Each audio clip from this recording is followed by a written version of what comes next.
You moved from Jamaica, I'm from a little country town. It's called Bogue. gold medal winning Olympic champions. What we do have in abundance is fast twitch muscles and speed. We like to win. And what was that like in terms of the transition from Jamaica to the States? The people from the US, to me, they seem more mature, Start your career in terms of your medical career besides your athletic career. inspired by my wife. To become a professional athlete, your diet is a massive component of your discipline. Our diet feeds muscle growth. Welcome to another episode of MedCentres TV, where we dive into the stories of individuals making a significant impact in the realm of wellness and medicine. I'm your host, Dion Raju, and today we have a fascinating story to share about Dr. Garfield, a physician with a unique blend of medical expertise and a passion for athletics and preventative medicine. Yaman, welcome to MedCentres TV, Dr. Garfield. We're delighted to have you here today. Let's start at the beginning, shall we? Whereabouts in Jamaica did you grow up? What was it like growing up in Jamaica? So most people from Jamaica will just identify cities that you already know. Kingston, Montego Bay, you might say Negril. I'm from a little country town. It's called Bogue. It's in St. Elizabeth, which is one of the breadbasket parishes of Jamaica. And I grew up on a dairy farm.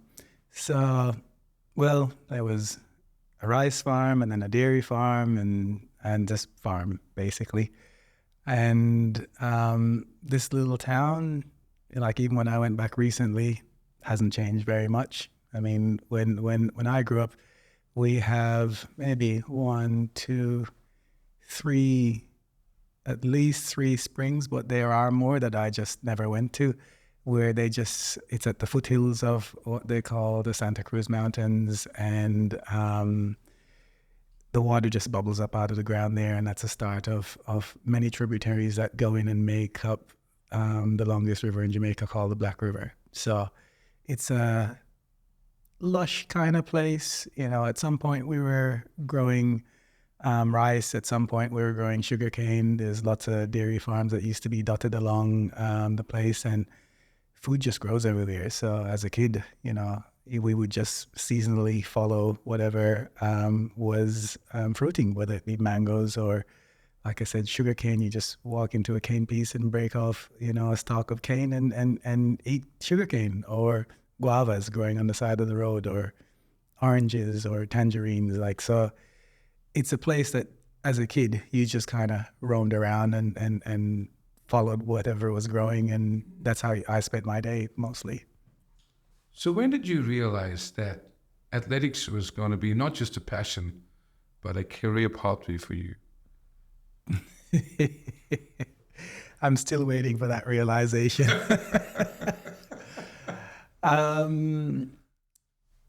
So I went to a boarding school, all boys boarding school, and you were there for 9 months out of the year. So on the weekends, you kind of stuck for entertainment. So we would go down to you'd have a high jump mat next to the school library, and we'd have little impromptu high jump competitions by the side of the library, or we'd go down to the athletics track and, you know, do triple jump competitions. My first year in high school, so year 7, or we call it first form, I argued with this little guy about who came second to last. So it was not there from the beginning. But around grade 9, I started noticing that, okay, so maybe I've got a little bit of talent for the triple jump. And to be honest, never thought of it as you know, having a career from it. It was more about, if you're at boarding school and there's a bus leaving for an excursion, you want to be on it. So I joined 4-H club, Red Cross, track team, volleyball team. Whoever was leaving campus, I needed to be on that bus. So that was purely, you got to go to track meets, you got to leave campus, you might get some KFC on the way back. That was my motivation, around year 9 or third form. And then closer to when I was finishing, I realized that we didn't have enough money for me to go to university. So then that started to be like, okay, so is there an option to use this to pay for school? And back then they didn't have athletic scholarships in Jamaica. They were primarily, in the US. Now I've got to go back and explain to you what track and field is like in Jamaica, because from basic school, so basic school would be what they call prep here, you're competing. And you compete in sport, but you also compete in academics. In primary school, you are competing. And when you get to the high school level, you are competing. So every single year, you school sports day, you have, regional championships. And when you go to the national athletic championships for high school in Jamaica, 40,000 people show up. There is no other high school athletic sporting event in the entire world that many people attend. So it's a big deal.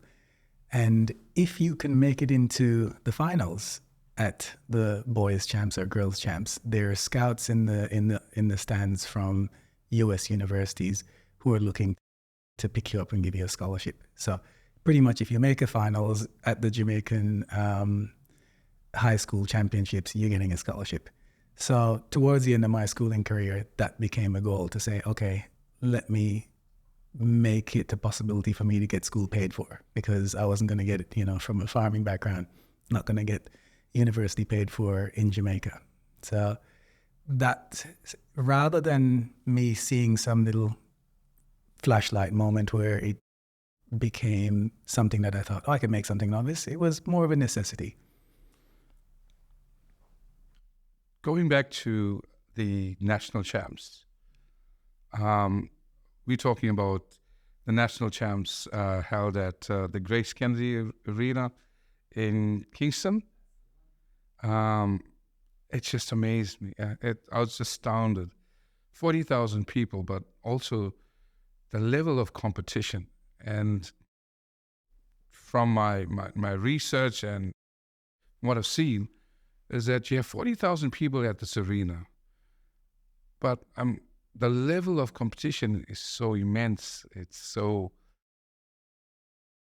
not just immense, but it's so fierce. Everybody wants to win.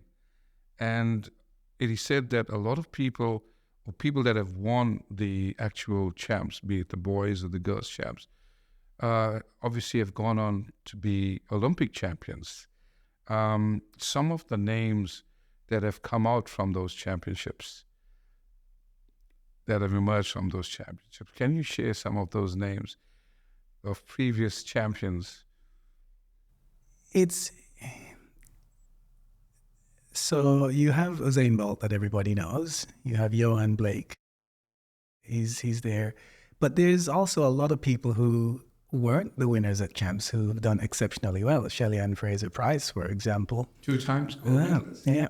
And if we want to go even way back, you had, old champions like Merlene Ottey. That used to be, you want to see somebody run graceful, look at an old clip of Merlene Ottey. That is just smooth, tall, beautiful form. When we were kids, they're more than celebrities. Like the whole nation was watching, a race, like when she was in Stuttgart, to see, is this lady gonna, stand on the podium and hold the Jamaican flag? And everybody felt like that. Was partly owned by them.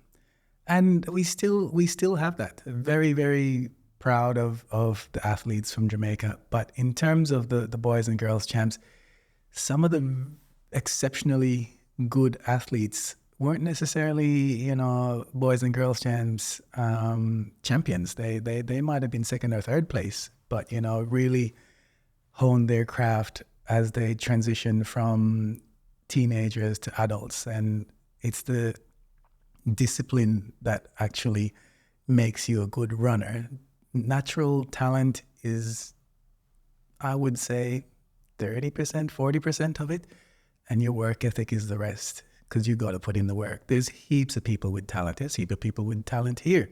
I've been to, the national trials here and seen how many fit people, how many people who put in the work. There's something else in Jamaica that you don't get anywhere else. Let's talk about that discipline and drive again. Listening to the story of Shelley and Fraser Price, I heard somewhere that her mum was an athlete as well, come from a very poor background, fell pregnant when she was pretty young, and said to her daughter that she saw athletics as a way of getting out of poverty. And what an accomplishment to come from a little place called Waterhouse in Kingston or in Jamaica to accomplishing and winning 2 gold Olympic medals. That's just astounding. Where does this drive and discipline come from? Because to compete at that level from, like you said, primary, high school, across geographical areas in Jamaica, to get to the Grace Kennedy Arena and know, well, if I win this championship, I could be catapulted. And this could be the springboard for my career. Where does that drive? And like you said, there's something different in Jamaica. What is it? I feel it's probably no different than a talented kid in America who wants to play NFL or who wants to play in the NBA. They don't have basketball that much in Jamaica. There is, but we don't grow 6'7", 6'10" in great abundance. So that's not a big sport in Jamaica. What we do have in abundance is fast twitch muscles and speed. So for us, that is the talent that we can nurture and develop into something that's world class. And so, like I said, from you're in basic school, you are racing the kid next to you on that side and the kid next to you on that side. And we like to win. So winning, like being the fastest person, has always been, whether you're running on the street in your community or on the field at sports day, and it's mostly grass tracks, it's not, tartan tracks. It's, the very few tartan tracks in all of Jamaica. You've got 2 at the stadium. You've got a couple of high schools who recently put them in, one down in Montego Bay. But on the most part, you're running on grass. So you're putting in hard work on natural surfaces. But in the sense of like Shelly Ann, and I can't speak for her because I don't know her personally, but where she grew up in Waterhouse, there's no real options for her there. So your options and opportunities are outside of there. And for her, the putting in the work was to escape the place, to get on to better things. And she's done it spectacularly. But yet she's not separate from it, because she still goes back. Even the other day I was watching a video, she goes back and sponsors a football tournament, and she gives back to school stuff. So she's constantly back there doing stuff for the community because she's done well for herself, and she understands that, the people who didn't get out like she did still have to live that kind of life that she was trying to escape. So I think for the most part, and myself included, the discipline that you refer to is really because we know that this is a viable option for escape. There's lots of intelligent people in Jamaica, but you can be intelligent and go to university and still not find yourself with a really great job. So for you to excel, you needed to kind of leave Jamaica, because you thrive. And if you've met any Jamaicans outside of Jamaica, you will see they're industrious. They were working 2-3 jobs, and they're thriving when they have opportunity available to them. Whereas in Jamaica, like I said, the opportunity is not there because it's a small country. So I was shoulder to shoulder with lots and lots of very intelligent people in high school, because the education system works in a way that you have to compete to get into a high school. So you sit an exam in grade 6, you put down a school as an option, and you compete against everybody else in the island who nominated that school as the school that they wanted to go. It's not just like, oh yeah, I'm going to the school because geographically it's closest to me. You got to compete to get into it. So like I said, it's not just competing on an athletic level, it's also intellectually you're constantly competing. But I find that as a good thing because it pushes you to be better. And I know that, generations that have come since my generation look at competition as a source of stress for them. But, like they say, iron sharpens iron. That's right. So that brings us to your personal journey.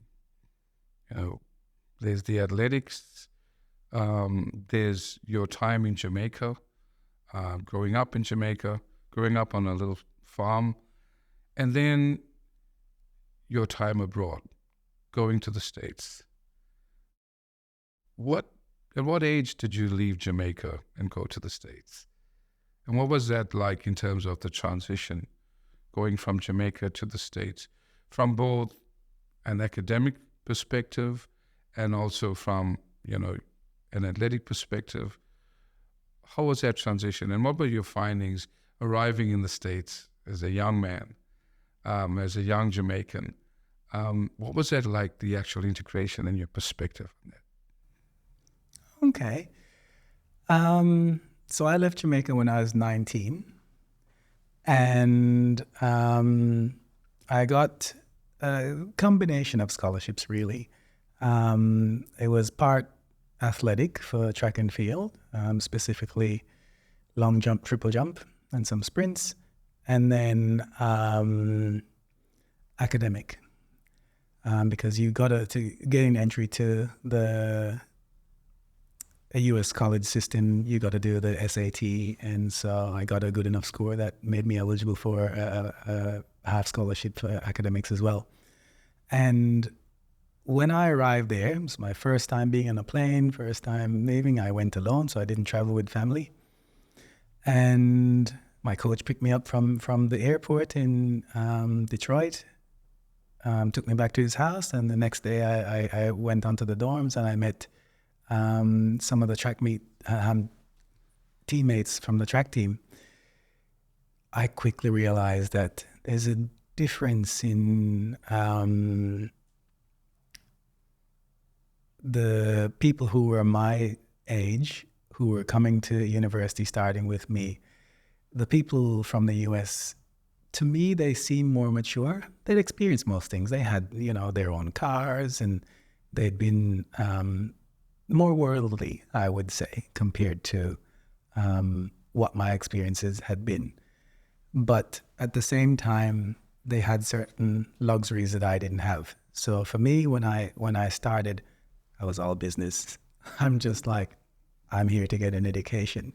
And so, I'd be sitting in a dorm catching up on work, whereas on the weekends, it's party time, especially in your freshman year. You're trying to join a fraternity or sorority and all that stuff. And to me, I was just like, this is where my focus is. I'm not looking here and I'm not looking there. And that helped me. And that's part of the discipline that you get coming from Jamaica. Like, we're not here to mess around. Like, we're here on business.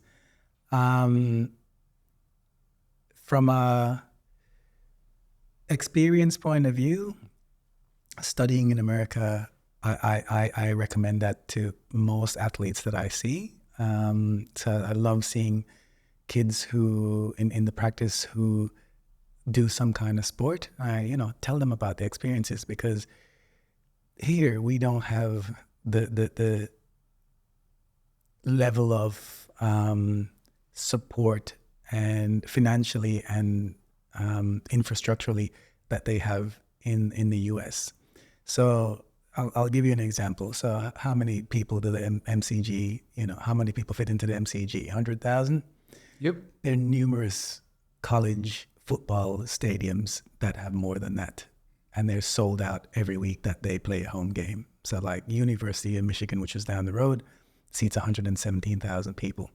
You drive past it on the side from the street level and you would think it's a 2-story building, but they basically carved out the whole earth to put in 117,000 seats. And when that team travels to an away game, not at their stadium, they travel by private plane that comes to their campus to pick them up. Like, we don't have any sport team in Australia that has that level of resources behind them. Nike signed an agreement with that team when I was there for $1 billion, like $1 billion US. Let's go back a step. So you arrive in the States and your coach picks you up. Okay. Did you participate at the National Boys and Girls Championship? How was that? So when I first finished high school, a lot of my friends either went into working, some went on to university. Like I said, I couldn't afford university, so that wasn't an option for me. So I actually got a job. And I was working for this company called Pick a Pepper, which makes a really nice sauce. Sorry, what was it called? Pick a Pepper. Pick a Pepper. Oh, you go. Right? That's a beautiful sauce. Pick a Pepper, yeah. I worked in the lab without any qualifications as a lab tech, but, I could do the work. So, and the family that owned the company, was very close with my grandfather. And so they said, okay, we'll give him a chance. And so it allowed me a certain freedom. So I could do my work, and they had a bauxite, and I'll get to bauxite in a second, but they had a bauxite alumina refinery right across the street. And they had put in a sports field right next to the factory where I was working. And so in my lunch break, I would go over there and train. And so I was flexible enough that I could do my work and still put in some training. And this is where, like I said, discipline, because, I could have easily just said, oh, I've got this job. They're going to send me to the university, which they offered to do. And that could be, my luck. I could drive my little RAV4 and life is good. But I wanted more. During my lunch breaks, I trained. When I finished work and traveling back home, I went to Santa Cruz and trained at a high school. And so I was training twice a day, a lot of days. And when I went to track meets now, having finished high school, I had a little resume with me. So I had, this is my 100-meter time, this is my 200-meter time, because I knew there were coaches that were coming from the States to a lot of the bigger track meets. And I'd approach them, introduce myself, say, here's my little packet of information. That's the Jamaican way, yeah? This it's a hustle. It's a hustle. So this is what I can do. Can you tell me what it would take to get a scholarship to your school? And at the time, I'll be honest, I didn't really care what school because it's just an opportunity. And the thing that is good about track and field, different to basketball, different to tennis, different to soccer, everything is measurable. You're either competing on a time or a distance or a height. And anywhere in the world, that is comparable. Okay. This is the intrigue. This is the fascinating part for me growing up. When you look at the Olympics, I should say the Olympics because the Olympics are upon us in France, July. The Olympics are upon us. And when we start talking about track and field, the two powerhouses, ever since growing up, I can remember, you had the USA and you had Jamaica. And putting it in perspective, 321 million people as compared to 2.825 million people. So you had not even 1%, 0.8% of the population, and that's the whole country of Jamaica, the population of the States, but yet you've produced so many gold medal winning Olympic champions. What is it about Jamaicans that makes them so special? We have a lot of fast twitch muscles, but but I will explain that a little bit further. So I'll break it down into two things. You've got nature and you've got nurture. And the nature component of it has a really interesting side, but also a dark side. So with nature, I will start off with the dark side. So one word, slavery. Basically, you take 10 million people from West Africa and you ship them across to the Caribbean and to the United States to work as slaves. Now, a lot of them didn't survive that trip. And so if you are a slave trader stocking up a boat across the Atlantic and you're thinking, I'm going to lose 15, 20% of these people on board because they crammed them in really tightly. You could only sit upright. You couldn't stand in the levels of the ship that they were held. You want to make sure that your cargo, for want of a better word, is going to survive the trip. So picking the people who are being sold in West Africa, you want to pick the people who look the fittest, the strongest, the ones who look like they're going to survive. The ones who survive the trip are obviously the strongest of that bunch. Now, Jamaica is, for the ships that were destined to the Caribbean, Jamaica is to the west of the Caribbean. So that's the end of that journey. So if you're stopping off at Trinidad, your trip is shorter. So your survivability is greater. But if you got to go all the way across to Jamaica, then your journey is a little bit longer. So the ones who arrived in Jamaica were the sturdiest. When they got there, they were put to hard labor. So that is also a thing that killed off, quite a few. And again, more darkness in the slave trade. Basically, if you were a very hard worker and durable sort of person, they bred you with the female slaves because a child born to slaves is property. And so what we ended up having is a group of people who were put through an accelerated evolutionary process because you condensed only the strongest and fittest from those 10 million people. If you go back, Michael Johnson had said this about the 100-meter finals in Beijing. Every single person that lined up in that race was a descendant of slave. And so that there's merit to the idea that perhaps slavery had a hand in it. That's amazing, isn't it? That's truly amazing. So once you got to Jamaica, you have to understand that Jamaica has one of the highest deposits of bauxite, especially for a very small country.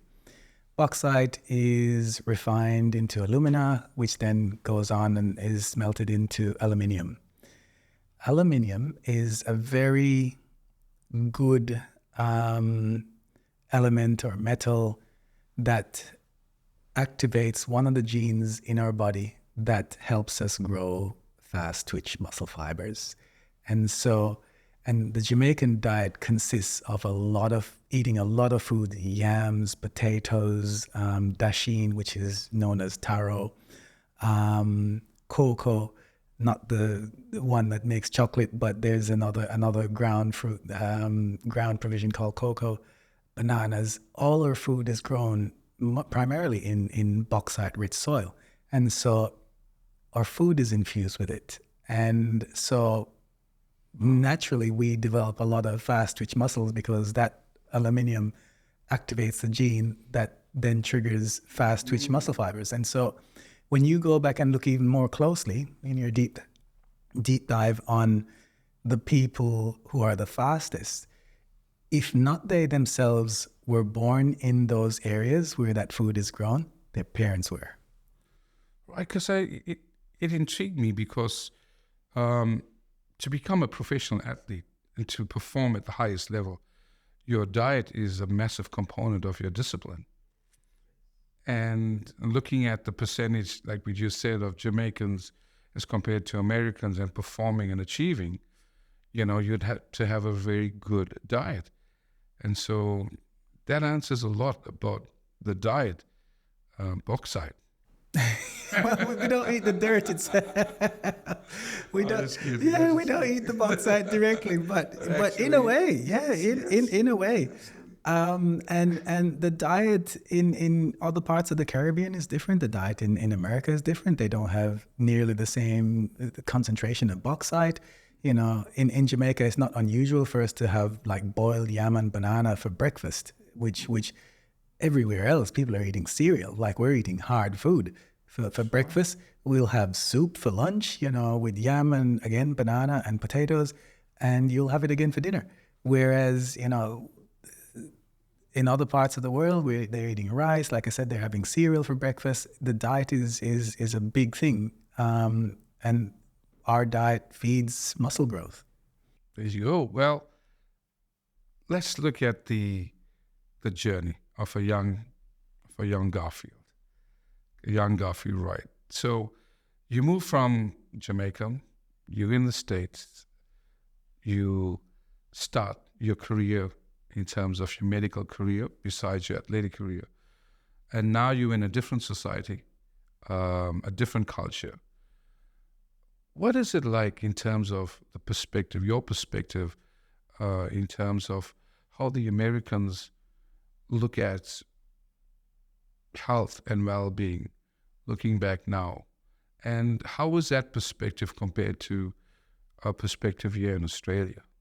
So I didn't really study medicine there. I actually did actuarial science and economics, and then I did an MBA in finance. So I didn't even do any biology at all since high school. I studied medicine here, and so I didn't really contemplate the health system in the US until really afterwards.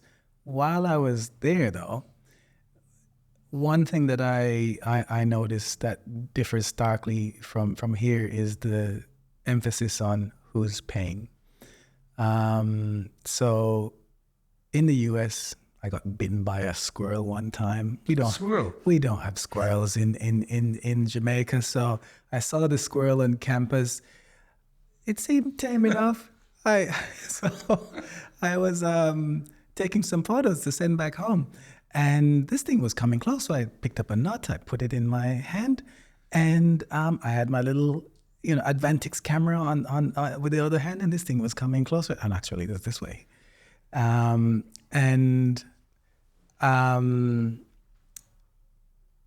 it got closer, it bit me. I actually caught the picture of this thing biting me in my thumb. And so, I was shook up about it, went, washed my hands, seemed fair enough, wasn't bleeding. And then my roommate came back and he said, you could get rabies from this. The moment he said it, I started breaking out in a cold sweat. So he said, we better take you to the hospital. Would you believe the first question that you ask you in hospital is, what insurance do you have? Not what brings you in. So until you satisfy that thing, who's going to pay for this? They don't even care why you're there. Gunshot wound, bleeding, whatever. It's who's paying for this? And once you satisfy that, then okay, what brings you in? So I was unimpressed by that series of and coming here, I'd imagine to some extent at a private hospital it might be the same, but we have a large network of public hospitals that they don't care how you're paying for it because the government pays for it, and that is a massive difference. And I hear people criticize the public health system and how ineffective it is for them because it takes a bit of time, whether it's for an elective surgery or the time that they wait in emergency. But I would urge those people to try to go seek medical attention in a different country and see what that's like. It's far different. And I've seen how our system works exceptionally well. I've had patients with breast cancer who was diagnosed and had their surgery within 7 days in the public system. So when it's an urgent matter, it works exceptionally well. If you're not going to die for it, then you can wait. Your cataract surgery, your knee replacement, you're not going to die from those things. And so it might take longer because there's lots of people on that list. But for life-threatening things, our system works exceptionally well. And compared to the US, like going back to your question, you have to pay extraordinary prices for healthcare, whether it's insulin that you're getting or, you can't have a baby without, coughing up $20,000. There is a massive charge for pretty much anything. I've had patients here, works with Qantas, got a chest infection, went to emergency over there, got prescribed antibiotic, $750 for that. $750 US. $50 US. And I brought up the Chemist Warehouse Astounding. website and showed him it was $9 here for the exact same medication. That's amazing. Unsubsidized. It's not a PBS subsidy. That was just the private price. It cost you $9. And Qantas, in this case, paid $750 for the same drug. So it's a massive difference. So can you take us through your academic and your medical journey here in Australia?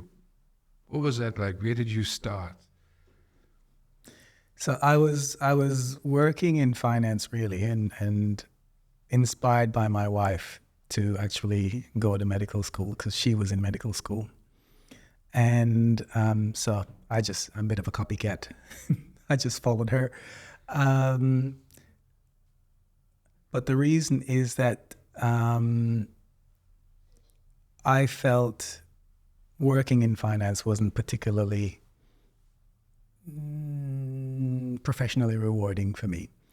I felt like I didn't get as much satisfaction out of the day, plotting charts and graphs and dealing with banks. And when she started medical school a couple of years ahead of me, she was excited about what she was learning. And that inspired me to think, I think she's actually having more fun than me. And so I thought, all right, I'm capable of changing. So I applied, prepared for the exam. Again, another little set of disciplines since I hadn't had any experience in that particular arena. Like I said, I hadn't done any biology since high school. But, if I want something, I will put in the work for it. And so, and part of that is, you get that kind of sense from being an athlete because you only reap rewards by actually putting in effort. So that was mainly the thing. So here I studied. Once I got through, I was in med school, I found an interest in obstetrics. I do find that is happy medicine, because the patients that you're dealing with, especially in obstetrics, are not sick, they're pregnant. And the outcome is usually good compared to, surgery dealing with cancers, endocrinology dealing with, some of the chronic illnesses or cardiology. It's happy medicine, I think. And I still to this day enjoy seeing pregnant women because they're usually, for you to fall pregnant, you have to be healthy. And if you're not healthy, it's harder for you to fall pregnant. And when you are pregnant, a lot of the bad habits that you would normally have pre-pregnancy, you get rid of. If you used to drink, you stop. If you used to smoke, a lot of women stop. So you look after yourself better. So you have a patient audience that is receptive to lifestyle changes that are for their own good. And the outcome is you get to meet a brand new human being. Oh, so where did you actually do your studies? Oh, in Griffith, here on the Gold Coast. And you still do any work at any of the local hospitals? So recently I started doing some surgical assisting. I was approached by a couple of gynecologists that I used to work with, and after I left obs and gynae training, I kind of put some distance between that space and me. And when they contacted me to say, hey, we need somebody to assist with a list, I said, you know what, it's been long enough. Let me come have a try. And so I do some surgical assisting with robotic surgery over at Pindara Hospital. And soon to be, I'm going to assist another one of the gynecologists that I used to work with some laparoscopic surgery. So I'm back in the theater, and it's nice. When I went back, I didn't realize I'd missed it so much. It's a nice space to be in. And where are you currently practicing? So I'm practicing at MedCentres Pacific Pines. That's a good segue to bring us to the next part of this journey. The concept that you have about the way you practice of your patients, that I really intrigues me as well. The concept of Invincibles. I liked that phrase that you use. If you don't make time for wellness now, you're going to have to make time for illness later. Can you explain or elaborate this concept of Invincibles? So an invincible doesn't have a specific age. An invincible is a person who feels there is nothing wrong with me. I'm not sick, so I don't need to go to the doctor. I've had people proudly announce to me, I have not seen a doctor in 20 years. And I asked that particular person, so in that 20 years, you haven't seen a doctor. Why is that? Oh, because I felt well. And I asked the person, so in that 20 years that you felt well, did you know what your blood pressure was? She said, no. I asked, did you know what your blood sugar was? She said, no. I asked, did you know what your cholesterol was? He said, no. I said, and in those 20 years, do you have any pets? He said, yeah, I've got a dog. I said, how often do you take your dog to the vet? Oh, I take my dog every year. I said, do you drive a car? She said, yes. I said, how often do you take your car in for a service? She said, oh, every year. Well, I must do that. And I said, was the car not working? Is that why you brought it in? No, the car was working perfectly fine. And I said, imagine that. You would take your dog for a vet visit, though the dog is perfectly fine. You'd take your car in for a service, but you wouldn't do that for your own self. That person is who I refer to as the invincible. And I like that audience, even though I don't see them that often. But the reason I like that audience is because that person has not yet started to malfunction. And that person, I think, has the largest upside to help to change some of the lifestyle practices that later on they will benefit from tremendously. So because your weight doesn't just skyrocket out of the blue, your weight creeps up on you, a kilogram here, 2 kilograms each year, and eventually you're 20 kilograms overweight. Absolutely. Your cholesterol doesn't, again, skyrocket on you. It gradually creeps up. And so I can see more invincibles, we can talk about the things that are going to catch up with them later and, make a big difference in their quality of life when they're older, before it actually gets to that point. It's a lot harder to treat when it's already done, when your joints have already worn out, your liver's not behaving properly, your kidneys failing, your diabetes has caused secondary effects. So I refer to them as invincibles because their state of mind is that I'm indestructible.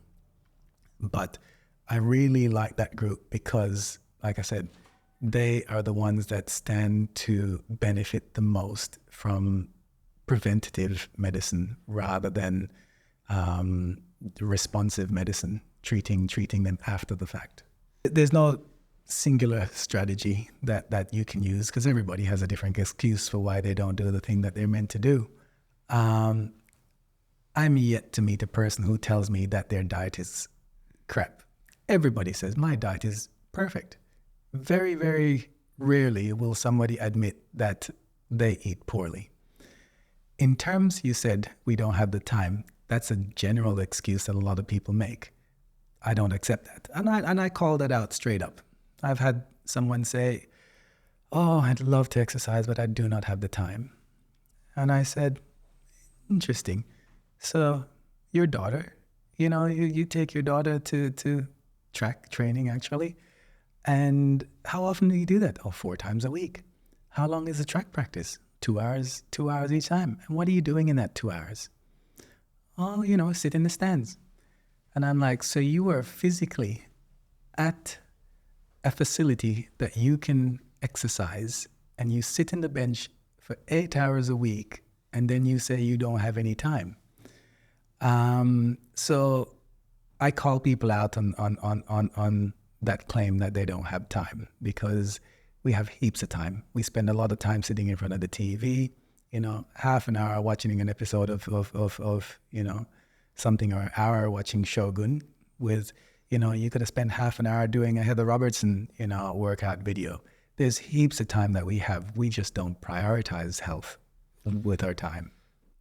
I think for most people, we just hear the term diet and exercise, or exercise, move, it's good for whatever reasons. But actually, what is exercise? Or should I say, why is exercise good for you? What does it actually do for your body? It's almost like, what doesn't it do? So if you think about everybody's form of exercise is going to be different. My form of exercise is running. I enjoy running. I enjoy running fast. I'm not fast anymore, but I enjoy it. I enjoy the idea that I can run fast. Some people like swimming. So exercise is movement that gets you to burn calories. But in addition to improving your circulation, it burns fat. In addition to burning fat, it improves your digestion. You've never met a person who exercises regularly who complains about quality of sleep. People who exercise regularly sleep well. So it affects a lot of things. If you talk to an orthopedic surgeon, they will tell you that exercise builds stronger muscles around the joints. Those stronger muscles stabilize the joints. So even those people with arthritis, the orthopedic surgeon will say, you need to do more exercise. The physiotherapists, they like to say, motion is lotion for the joints. It lubricates the joints. So people who move more often move more freely, compared to the person who spends their time sitting down. They're stiff. Oh, my back hurts. Oh, my knee hurts. So it has all kinds of effects on our health and well-being, not just for losing weight. It improves your digestion. It improves your sleep. It improves your balance. It improves the pain in your joints. So it's far-reaching, the effects that it has. And like I said, it improves your mood, because again, you've never met a more happy person than the person who's exercised in the morning. They're full of spirit. They're energetic. They eat better because they're not going to undo the work that they've put in first thing in the morning. So it has a lot of effects. It's known that you release endorphins in your brain that makes you feel good when you exercise. So you feel better about yourself when you exercise. So both, like I said, so physically, digestively, from a sleep perspective, from a mental health perspective, exercise is good. And exercise is different from one person to the next, but basically it's movement. So when we talk about health, a lot of people don't realize how much control they have over health. We all think about the things that happen to us that are by chance, When you think about, genetically derived illnesses and just bad luck, that is stuff that is not in our control. So that stuff happens and we never really had a say in it. So you can't really prevent those things. When you talk about health derived from environmental sources, we have some control of it. We've got pollutants in the air, pollutants in the spaces that we live. We also have, from a mental health perspective, the people that surround us. So whether in the workplace or in our private lives, there are people who add stress and confidence, demoralizing kind of components to our experience, and that affects our mental health. But we have some control over that. The thing that we have a lot of control over is how we eat, how we exercise, quality of sleep that we get. We have stuff over how much we expose our skin to the sun. We have control over the types of, if we have unprotected sex, for example, there's a lot of conditions that we treat that, was a result of that, whether we use IV drugs, how much alcohol we drink, whether we smoke, all those things have significant detrimental impacts on our health, and we have control over that. Then we also have the dumb shit that we do. If we could keep kids off trampolines and scooters, can you imagine how many fractures we could avoid? If we could keep old men off ladders, can you imagine how many falls and hip fractures we could avoid? Heaps. So there's a lot of stuff that we have in our control, and the stuff that is not in our control, which impacts our health, is actually a much smaller component. So people just got to be more mindful. What I'm doing lifestyle-wise, is this helping my health? And if they were more mindful of that, I think we would live happier, healthier lives than we just basically going down a path where we're not really thinking. And this is what a lot of the Invincibles do. They don't really think about, those things. We're out sunbaking for, an hour, 3 times a week. And I've seen people in the sun, and lapping that up, and life is good. Look at this healthy tan that I've got. But, I see them 40 years later cutting out those skin cancers that they made. And same thing, like I said, if you're having random sex with people, use some barrier protection, and you won't get that chlamydia that then causes pelvic inflammatory disease later on. There's a lot of things that we do that we have control over the health outcome, and we don't actually exert any control over it. I hope you've enjoyed this episode of MedCentres TV. Have you found it as valuable and enlightening? Do you fall into the category of Invincibles? Dr. Garfield, thank you for sharing with us today. Thank you for having me and giving me an opportunity to, share some stories about my past experiences. From me, Dion Raju, and until the next episode of MedCentres TV, goodbye for now. Or like they say in Jamaica, little more.